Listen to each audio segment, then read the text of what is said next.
왜 무죄를 주장하냐면 첫 번째, 고 김문기 씨를 알았느냐 몰랐느냐 이 부분에 대해서 이재명 대표는 이런 억울한 악마화된 이미지를 덮어쓰고 있는 것입니다.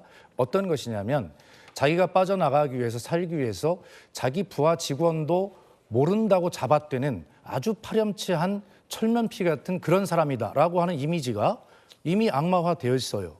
그러나 자 보십시다. 자 1심에서 성남시장 재직 시에 김문기 씨를 몰랐다라고 거짓말했다. 이 부분 무죄를 받았어요. 그것은 뭐냐면 이재명 대표가 나 성남시장 재직 시에는 몰랐으나 나중에 대장동 문제가 되어서 이 문제가 뭐냐라고 경기도 도지사 재직 시에 알아보니 김문기 씨가 많이 관련돼 그때부터는 알았다. 이것이 정확하게 다 한 얘기예요. 그래서 이 부분 무죄가 되었습니다. 그러면 부하 직원을 모른다고 악마화된 이재명 대표로서는 1심의 무죄에 대해서 얼마나 억울한 상황이겠습니까? 우선 이 부분 말씀드리고요. 또 고 김문기 씨를 몰랐다라고 한 거짓말에도 하나 남은 것이 뭐냐면 지금 얘기한 사진이 문제예요. 자, 2013년인가요? 국민의힘의 박수영 국회의원께서 어떻게 했냐면 그 10명 정도가 찍은 그 사진에서 이재명 대표와 그다음에 유동규 씨, 고 김문기 씨가 포함된 4명의 사진을 잘라서 페이스북에 올리고 이랬는데도 골프를 안 친 겁니까? 라는 취지로 이야기를 했어요. 자, 확대하지 말자고 하는 거. 이 재판은 뭐냐면 그것에 대해서 이재명 대표가 언론에 나와서 한 얘기가 있어요. 이것은 10명이 찍었는데 이렇게 4명이 잘라서 조작해서 사진을 올리고 제가 골프 친 것처럼 그렇게 이야기를 하는데 이 사진이 조작된 겁니다 라고 이 사진에 대해서 박수영 의원이 올린 그 사진에 대해서만 설명을 한 것이고요. 이 4번 나간 그 방송에 대해서 어떤 방송에서도 나는 김문기 씨와 골프를 치지 않았다라고 한 발언을 한 적이 없어요. 그렇기 때문에 2심 재판부가 아까 박정희 의원께서 2심 재판부가 어떤 것을 보는 것이 중요하다고 말씀했는데 2심 재판부가 검찰에 성명을 요구한 것이 그러면 이재명 대표가 방송에 나가서 이야기했던 방송 중에 어떤 부분이 검찰이 공소사실과 부합하는가 설명해봐라고 얘기를 했어요. 2심 재판부 이해가 안 간다는 것입니다. 정리하면 골프를 치지 않았다라고 발언한 적이 없습니다. 그런데 검찰이 대법원의 판례를 무시하고 이 부분을 확장해서 저 사진을 보고 이랬으니까 골프를 쳤을 거야라고 기소를 제기한 거예요. 대법원 판례도 어긴 검찰의 어거지 기소입니다. 그렇기 때문에 무죄라고 저희는 주장을 하는 것이고요. 자, 세 번째 백현동에 대해서도 전주혜 의원님께서도 잘 한번 들어봐 주길 부탁드리는데 아까 섞어서 말씀하시던데요. 경기도 도지사 재직 시에 국정감사장에서 도지사로서 국회의원의 질문에 대답하는 과정입니다.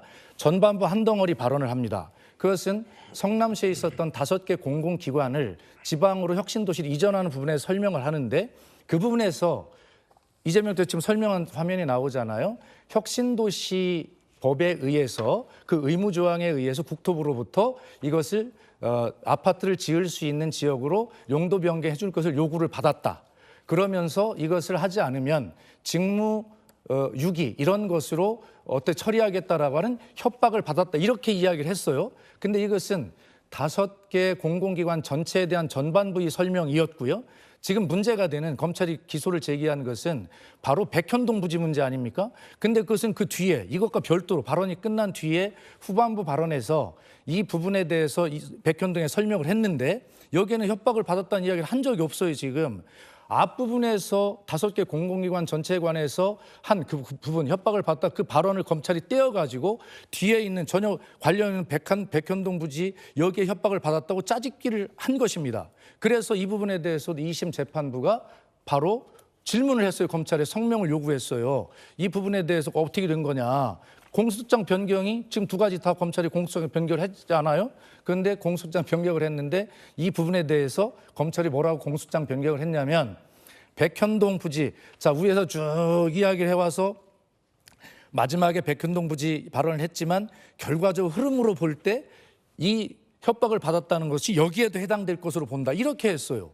아니 한 나라의 대통령 후보였고 0.7% 차이로 패했으며 그리고 지금 대통령 후보가 될지도 모르는 국민의 절반의 선택을 받을지도 모르는 이 상황에서 어떻게 그렇게 허술한 공소를 제기해서 이 벌금 100만 원 이상을 형을 날려서 이런 후보를 국민의 선택권을 제한할 수 있단 말입니까? 그 부분이 이재명 대표 측과 민주당의 주장인 것인데 2심 재판부가 상당히 이 부분에 대해서 주목하고 있다라고 하는 말씀을 드리고 마지막 네. 정리하면 20대 국회 이후로 적어도 공직선거법상 허위사실 공표로 기소된 것이 27건입니다.